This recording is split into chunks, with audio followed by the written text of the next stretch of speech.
हमारे देश के भूतपूर्व राष्ट्रपति आदरणीय डॉक्टर अब्दुल कलाम जी, मंत्रिपरिषद के मेरे सभी साथी और गुजरात के कोने कोने से आए हुए सभी नौजवान दोस्तों,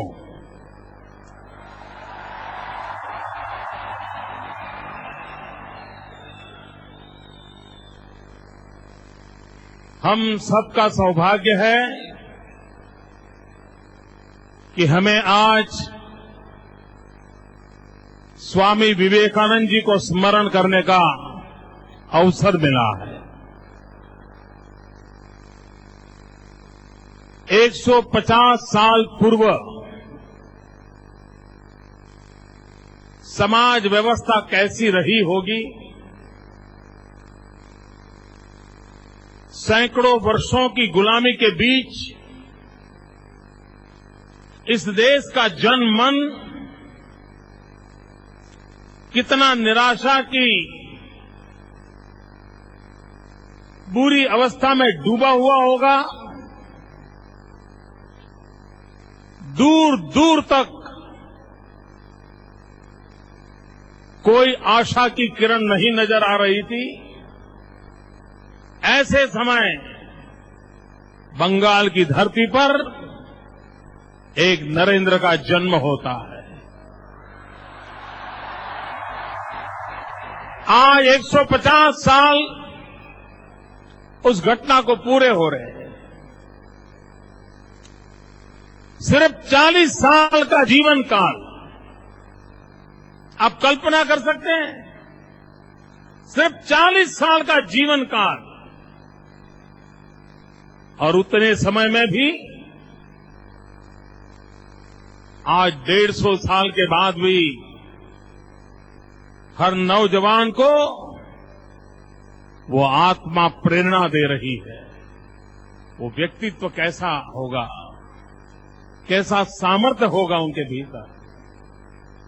आज भी हिंदुस्तान का कोई भी नौजवान कितना ही मॉडर्न क्यों न हो, जींस की पतलून पहनता हो,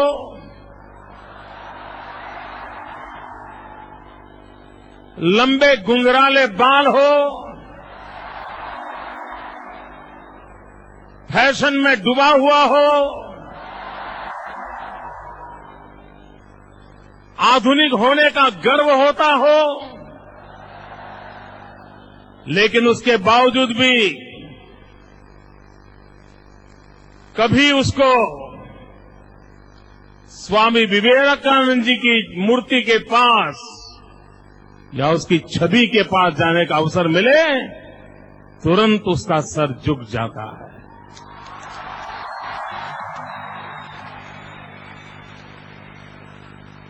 यही इस देश की सही शक्ति है, यही तो इस देश की ताकत है। और मैं 150 साल के इस अवसर को, उस भक्ति को, उस शक्ति को राष्ट्र कल्याण के लिए प्रेरित करना चाहते हैं। सरकार ये कार्यक्रम क्यों मनाना चाहती है?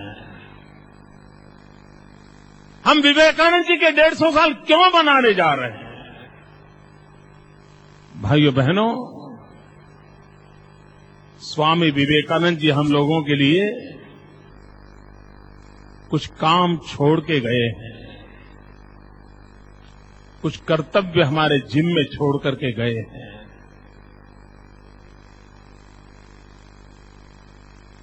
एक शताब्दी से अधिक समय हुआ उनके जाने का, लेकिन अभी भी वो काम अधूरा है। निर्णय हमें करना है कि क्या हमारे रहते हुए स्वामी विवेकानंद जी के वो सपने अधूरे रह जाएं? दोस्तों, हम लोगों के रहते हुए स्वामी विवेकानंद के सपने अधूरे रहने चाहिए वो सपने कौन पूरे करेगा? और इसी सपनों को पूरा करने का संकल्प करने के लिए ये 150वें वर्ष पर हमने युवा वर्ष मनाने का संकल्प किया है। साल भर हम युवा वर्ष मनाने जा रहे हैं।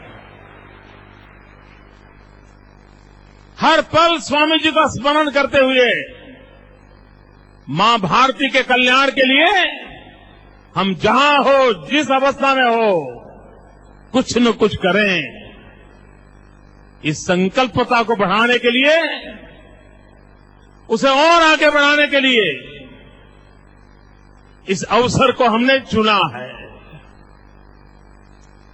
आदरणीय अब्दुल कलाम जी बार बार कहते हैं कि भारत में स्पिरिचुअलिज्म की जितनी ताकत बढ़ेगी, यह देश बहुत आगे बढ़ेगा। भारत की आत्मिक शक्ति,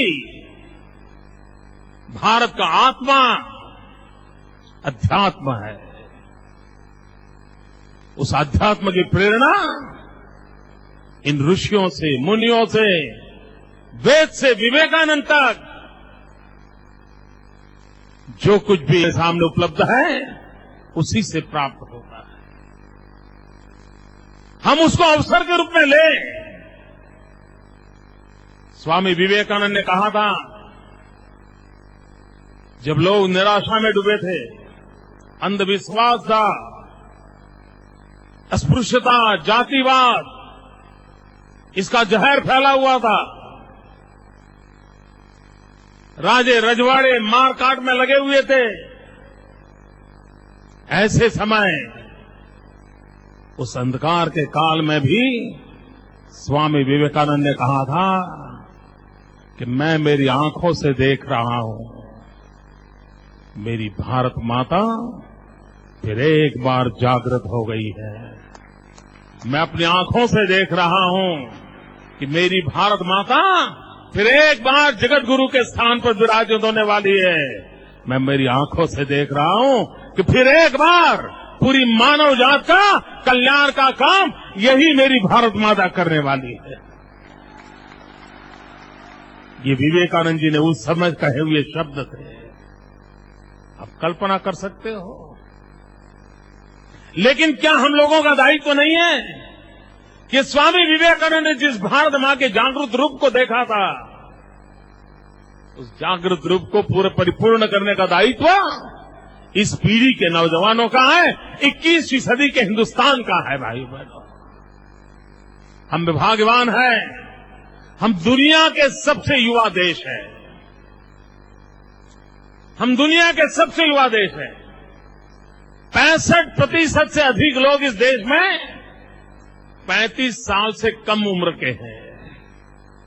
कितनी बड़ी युवा शक्ति हमारे पास है। और आने वाले 20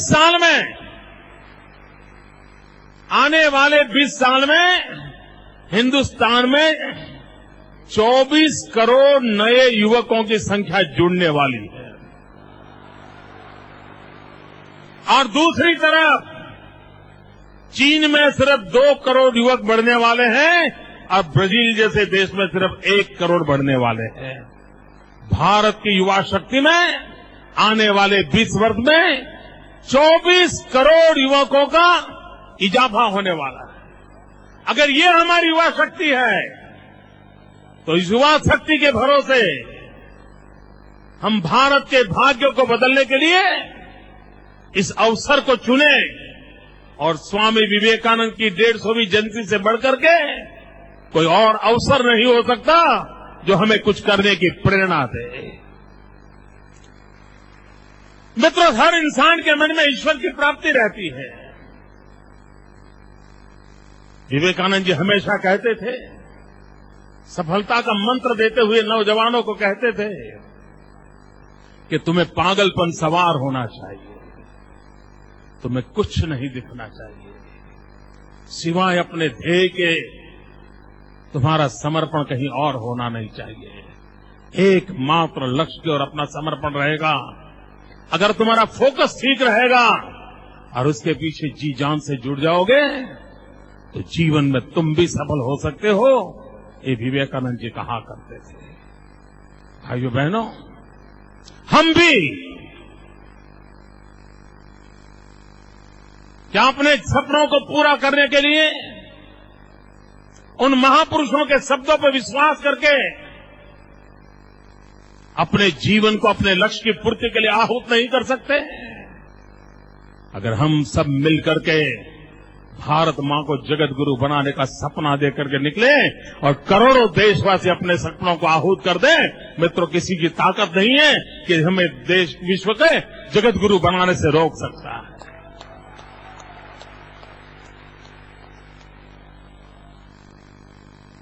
मित्रों, छोटी छोटी चीजों में फंसे हुए लोग दुनिया में कुछ नहीं कर सकते। बहुत ही ऊंचे लक्ष्य रख करके चलने वाले लोग ही दुनिया में कुछ करके जाते हैं, दुनिया में बदल करके ला करके रहते हैं और दुनिया में परिवर्तन अपनी आंखों के सामने देख सकते हैं। और स्फूर्ति का प्रयास अगर हम करें, स्वामी विवेकानंद जी ने अपना पूरा जीवन समाज सुधार में लगाया था। एक नौजवान जिसके मन में इच्छा जगती है ईश्वर की प्राप्ति की, परमात्मा के दर्शन के लिए, जो मिले जहां मिले हर किसी को नरेंद्र पूछता रहता है, क्या आपने ईश्वर को देखा है? कोई भी संत मिले, महात्मा मिले, आंख से आंख मिलाकर के नरेंद्र पूछता रहता था, क्या आपने मुझे जैसे देखते हो वैसे ईश्वर को देखा है? और अगर देखा है तो क्या आप मुझे ईश्वर दिखा सकते हो? ईश्वर को देखने की इतनी ललक थी, इतनी तड़प थी, इतना पागलपन था। जो मिले जहां मिले एक ही सवाल उठता था, अपनी मां से भी झगड़ा करते थे, अपनी मां से भी झगड़ा करते थे कि कोई तो मुझे दिखाओ ईश्वर है कहां, और ईश्वर के प्रति आशंका भी कर लेते थे। इतना भीतर से तूफान उड़ा था, पागलपन सवार हो गया था, ईश्वर को देखना है। और जब श्री श्री ठाकुर मिल गए, रामकृष्ण परमहंस मिल गए, उन्होंने कहा, हां, जैसे मेरी आंखों से मैं तुम्हें देखता हूं वैसे ही मैं ईश्वर को देखता हूं।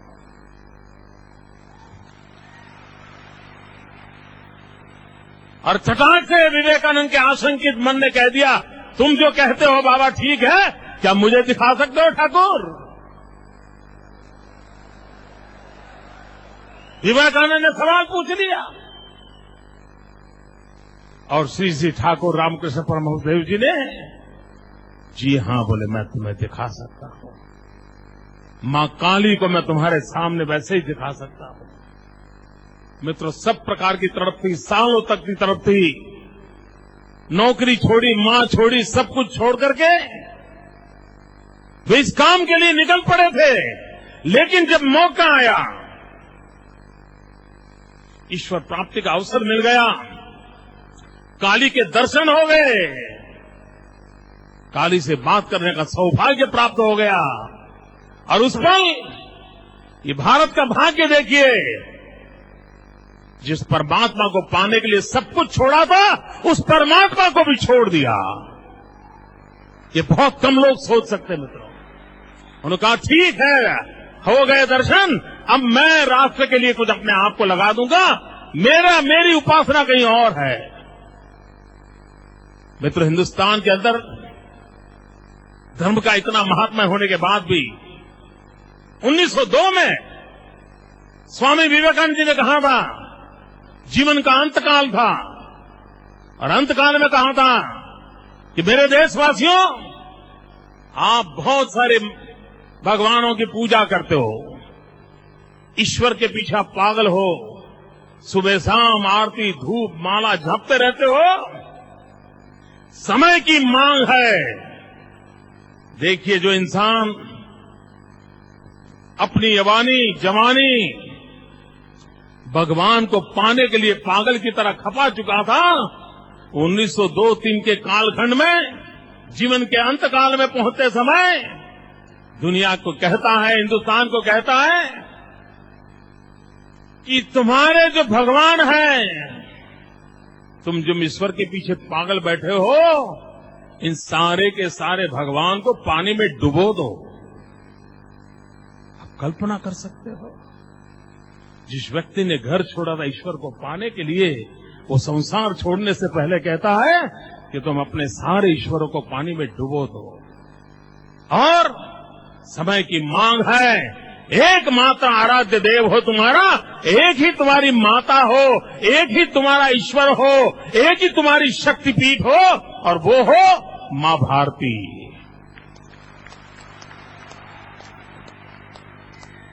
तुम भारत मां की पूजा करो, सारे देवी देवताओं को डुबो दो। मित्रों, अध्यात्म की यात्रा कहां से कहां ले जाती है। एक 40 साल का तरुण सन्यासी जो घर छोड़ के निकला था ईश्वर को पाने के लिए, वो दुनिया को कहने का सामर्थ्य को ले लेता है कि तुम डुबो दो अपने ईश्वर को। मां भारती की सेवा करो, एक ही तुम्हारा आराध्य हो। भाइयों बहनों, अगर हम लोगों ने स्वामी विवेकानंद की इन बात को स्वीकार कर लिया होता,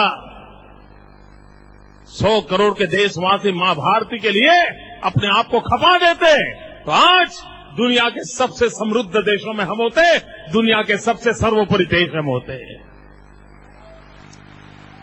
क्या हम विवेकानंद के उन सपनों को पूरा नहीं कर सकते? हम तय करें दोस्तों, जिन्होंने अपना जीवन खपा दिया, आध्यात्मिक चेतना प्रगटाई थी, उनसे कुछ हम भी तो सीख सकते हैं। मित्रों, वो समय था ऊंच नीच, जातिवाद का जहर, स्पृश्य अस्पृश्य, किस प्रकार के हालत में जिंदगी गुजारी जाती थी। ये हिंदू समाज की विशेषता रही है कि हिंदू समाज के भीतर जब जब दोष पैदा हुए हैं, उसी की कोख से कोई न कोई सुधारक पैदा हुआ है। ये इसकी विशेषता है। और हम हजारों साल की हमारा लंबा आयुष है, उसका कारण भी यही है कि अगर बुराइयां आई तो हमारी बुराइयों को खत्म करने वाला भी हमारे भीतर पैदा होता है। अगर अस्पृश्यता आई तो ये नरसिंह मेहता पैदा हो जाता है, 400 साल पहले अस्पृश्यता के खिलाफ जंग खेलता है, और वो भी एक ब्राह्मण कुल में पैदा होता है, और वो भी नागर ब्राह्मण में। यही तो इस देश की विशेषता थी। अंधश्रद्धा में लोग डूबने लग जाते हैं, पत्थर जहां मिले वहां पूजने लग जाते हैं, तो कोई स्वामी दयानंद सरस्वती पैदा होता है और हिम्मत के साथ मूर्ति पूजा के खिलाफ खड़ा हो जाता है, ताकि दुनिया को बदलना चाहता था।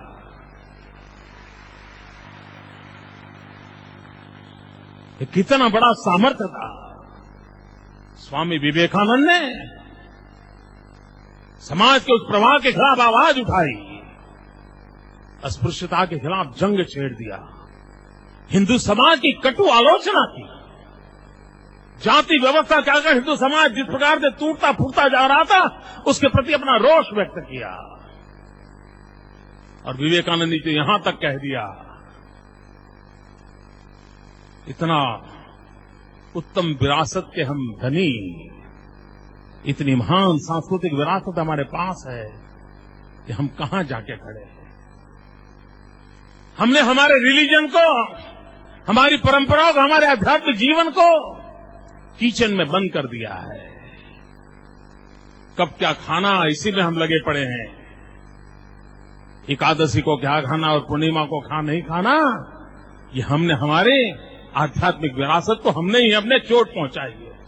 मित्रों, ये कहने का सामर्थ्य स्वामी विवेकानंद में था। वे रिफॉर्मिस्ट थे, ये परिवर्तन के पक्षकार रहे हैं।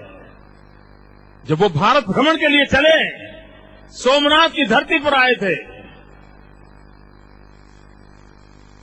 कन्याकुमारी दुनिया के सामने जानी बुझी बात है, क्योंकि वहां एक स्मारक बना है, लेकिन बहुत कम लोगों को पता होगा कि विवेकानंद जी को आध्यात्मिक चेतना की अनुभूति सोमनाथ के समुद्र किनारे पर पहले हुई थी। वो भारत भ्रमण करने के लिए निकले। पूरे हिंदुस्तान में सभी राज्यों में उन्होंने दौरा किया, लेकिन सबसे ज्यादा समय वो गुजरात में रहे थे। सबसे ज्यादा समय स्वामी विवेकानंद गुजरात में रहे थे। वे क्रांति दृष्टा थे। जब अजमेर में गए थे, श्याम जी कृष्ण वर्मा को उन्होंने वहां बुलाया था। श्याम जी कृष्ण वर्मा, जिसने इंडिया हाउस बना करके अंग्रेजों के खिलाफ सशस्त्र युद्ध की तैयारी की थी, उसको स्वामी विवेकानंद जी ने बुलाया था। जब भावनगर के पास सीहोर में आए थे, तो नाना साहब के साथ स्वामी विवेकानंद जी की मीटिंग हुई थी और आजादी के आंदोलन को क्या रूप देना चाहिए, ये उन्होंने सीहोर के अंदर नाना साहब पेशवा के साथ चर्चाएं की थी। वे नडियाद आए थे। मणिशंकर नभुभाई द्विवेदी उस समय के बहुत बड़े विद्वान थे। उनके साथ उन्होंने वेदांत की चर्चा की थी।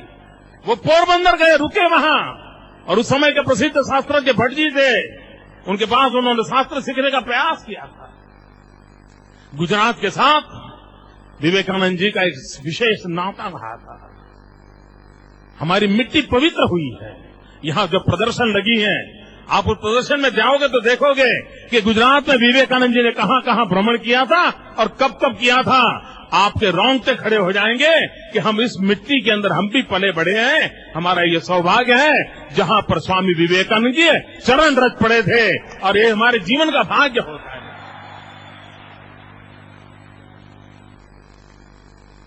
स्वामी विवेकानंद जी ने दरिद्र नारायण की सेवा की बात कही थी। अगर कोई दरिद्री है, उसको वो परमात्मा का रूप मानते थे। और जन सेवा, यही प्रभु सेवा, ये जो मंत्र हम बोलते हैं, वो दरिद्र नारायण की उपासना स्वामी विवेकानंद जी ने लोगों को प्रेरित किया था। हिंदुस्तान की नारी शक्ति का जय जयकार सारे विश्व में करने वाले वो महापुरुष थे। और भारत में नारी शक्ति की शिक्षा, नारी शक्ति को एम्पावर करना, आज जिन विषयों की चर्चा 21वीं सदी में विमेन एम्पावर की चर्चा हो रही है, अगर विवेकानंद जी को हम पढ़ेंगे तो 19वीं शताब्दी में इन विषयों पर उन्होंने गहन अध्ययन करते थे। विस्तृत रूप से दुनिया का मार्गदर्शन किया था कि विमेन एम्पावरमेंट के लिए हमारा क्या प्राथमिकताएं होनी चाहिए। और वो कहते थे, मानव जात के कल्याण के लिए नारी शक्ति का जागरण ये प्राथमिक आवश्यकता है। ये उनकी सोच रही थी। दरिद्री हो, नौजवान हो, नारी हो, किसान हो, गांव हो, गरीब हो, आजादी के जंग के सेनापति हो, सेनानी हो, जीवन के हर क्षेत्र में सदा पल लोगों को प्रेरित करना, ये उनका मार्ग रहा था। वो शिकागो गए, वो भी प्रेरणा किसने दी? जब वो जूनागढ़ से जा रहे थे ट्रेन में, जेतपुर के पास वो उतरे, तो जेतपुर के स्टेशन मास्टर ने उनको कहा कि इस प्रकार की वर्ल्ड रिलीजन कॉन्फ्रेंस हो रही है, आपने उसमें जाना चाहिए। जेतपुर जैसे स्टेशन, रेलवे स्टेशन का एक छोटा सा मुलाजिम ये स्वामी विवेकानंद को कहता है कि आपने वहां जाना चाहिए। ये अकिंचन सन्यासी कैसे जा सकता है? लेकिन वो गए और दुनिया को चकाचौंध कर दिया। 9/11,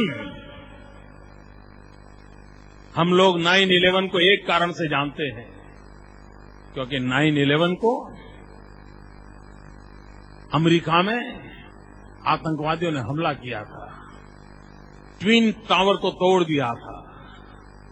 लेकिन बहुत कम लोगों को मालूम है कि 125 साल पहले एक और 9/11 हुई थी, जो 11 सितंबर को शिकागो में स्वामी विवेकानंद जी का भाषण हुआ था और पूरे विश्व को भाईचारे से उन्होंने अपने आप में बांध दिया था। दो सांस्कृतिक विरासतों में कितना बड़ा अंतर होता है, जिसको सुसंस्कृत लोग कहते हैं, उसका प्रतिनिधि 11 सितंबर को अमेरिका के भूमि पर जाकर के वाक्य बोलता है, brothers and sisters of America, और पूरी दुनिया उस व्यक्ति के एक एक शब्दों को पकड़ने के लिए पागल हो जाती है। सदी के बाद उसी 11 सितंबर को आक्रांता उसी अमेरिका की भूमि पर हमला बोल देते हैं, इस संस्कृति की विरासत की विशेषता देखिए कि जहां भाई बहन, पूरा विश्व हमारा है, ब्रह्मांड हमारा है, ये कल्पना है। स्वामी विवेकानंद वेदांत के अभ्यासी थे। वो लोगों को सवाल करते थे, वेदांत में कहते थे, अद्वैत की चर्चा करते थे। वो कहते तुम बताते तो अद्वैत की बात करते हो, लेकिन व्यवहार में तो द्वैत के सिवाय कुछ नहीं है। जहां द्वैत नहीं होता है वहीं तो अद्वैत होता है। जहां मैं और तुम अलग नहीं है वहीं तो अद्वैत होता है। आत्मवत् सर्वभूतेषु कहते हो और तुम अपनों को ही पराये मानते हो। कहां गया तुम्हारा वो अद्वैत का सिद्धांत? जिस विधान को लेकर के, अद्वैत के सिद्धांत को लेकर के जीवन खपा दिया था, उसी को सवाल करने का सामर्थ्य इस महापुरुष ने दिखाया था। भाइयों बहनों, इस भारत मां के जीवन में बदलाव लाने के लिए उनका सपना था। नौजवानों को मांग कर रहे थे। वो कहते थे नौजवान मेरे साथ जुड़े। वो नौजवान को जोड़ने की कोशिश करते थे। वो कहते थे मुझे ऊर्जावान, तेजस्वी, ओजस्वी 100 नौजवान दीजिए, मैं दुनिया बदल दूंगा। मित्र, आज विवेकानंद जी नहीं है, इसलिए आज 100 से काम चलने वाला नहीं है। और इसलिए हम करोड़ों नौजवान देशवासी अगर संकल्प करें तो हम स्वामी विवेकानंद के सपनों को पूरा कर सकते हैं। उनकी आशा आकांक्षाओं के लिए हम खरे उतर सकते हैं। समय की मांग है, हम अपने आप को तैयार करें। भाई बहनों, गुजरात सरकार ने इसे युवा वर्ष के रूप में मनाना तय किया है। अनेकविध कार्यक्रम होने वाले, निबंध स्पर्धा, वक्तृत्व स्पर्धाएं होने वाली हैं, अनेक समारोह होने वाले हैं, युवा चेतना शिविरें होने वाली हैं। साल भर भारत की इस महान आध्यात्मिक विरासत को विश्व को परिचित कराने का प्रयास हम इसी अवसर के माध्यम से करने वाले हैं। हम इंटरनेट का भी उपयोग करते हुए, सोशल मीडिया का उपयोग करते हुए स्वामी विवेकानंद जी को दुनिया में पहुंचाने की कोशिश करने वाले हैं। हम सब मिलकर के इस काम को कर सकते हैं और हम इस दिशा में प्रयास करने वाले हैं। लेकिन जब हम युवा वर्ष मना रहे हैं तो हमारा स्पेशल फोकस है कौशल्य, स्किल। हमारे नौजवानों की एम्प्लॉयबिलिटी कैसे बढ़े, हमारा नौजवान देश की विकास यात्रा का भागीदार कैसे बने।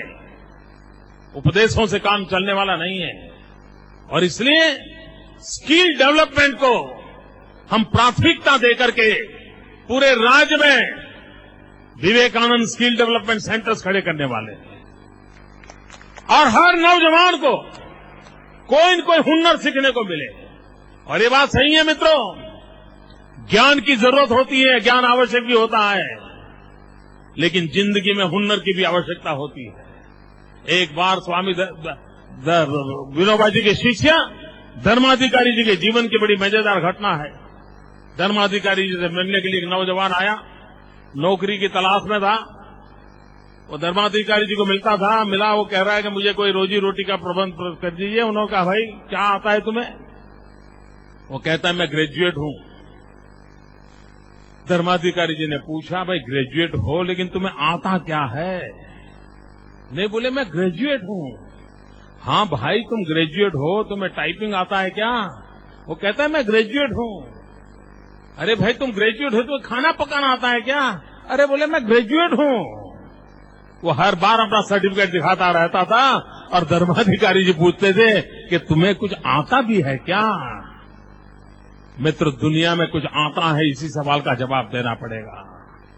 और इस जवाब देने के लिए गुजरात के किसी नौजवान को अपनी आंखें नीची न करनी पड़े, अपना सर झुकाना न पड़े।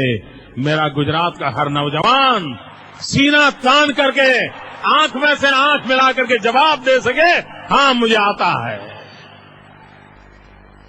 हुनर आना चाहिए, कौशल्य होना चाहिए, स्किल होनी चाहिए।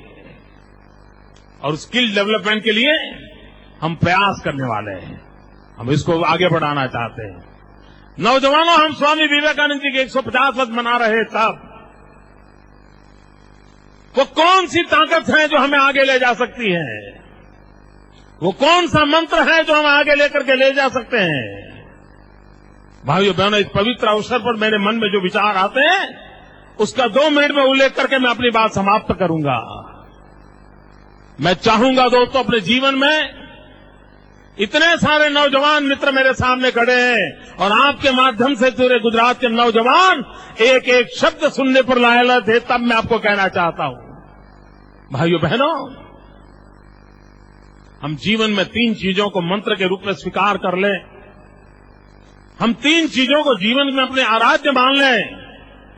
हम 3 चीजों के जीवन अपने आप को समर्पित करने का संकल्प कर लें, अपने आहूत करने का संकल्प कर लें। मेरे शब्द लिख करके रखिए मित्रों, आपके जीवन में विफलता का नामो निशान नहीं होगा। हर डगर सफलता आपके कदम चूमती रहेगी दोस्तों, हर डगर सफलता आपके कदम चूमती रहेगी। और वो मंत्र है,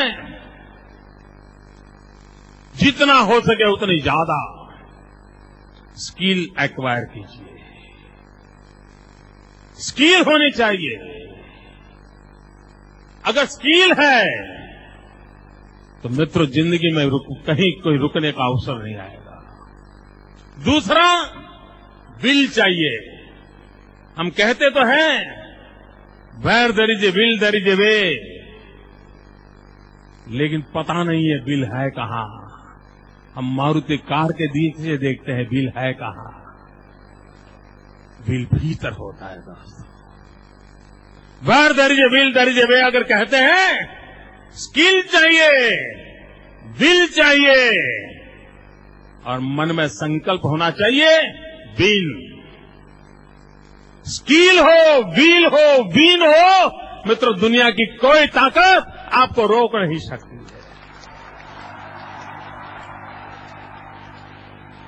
एक विजय की मेंटालिटी चाहिए, एक कॉन्करिंग मेंटालिटी चाहिए।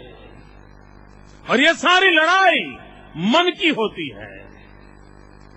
अगर आपके मन में वज्र जैसा सामर्थ्य है, दुनिया की कोई ताकत आपको झुका नहीं सकती है दोस्तों। मैं आपके सामने जिंदा खड़ा हूं। संकट आते हैं, तूफान आते हैं, जाते हैं दोस्तों, और इसलिए आवश्यकता होती है विजिगिसु कॉन्करिंग मेंटालिटी की। और इसलिए आप यहां से जाएं तो मंत्र लेके जाएं, स्किल, विल एंड विन। बहुत बहुत शुभकामनाएं दोस्तों।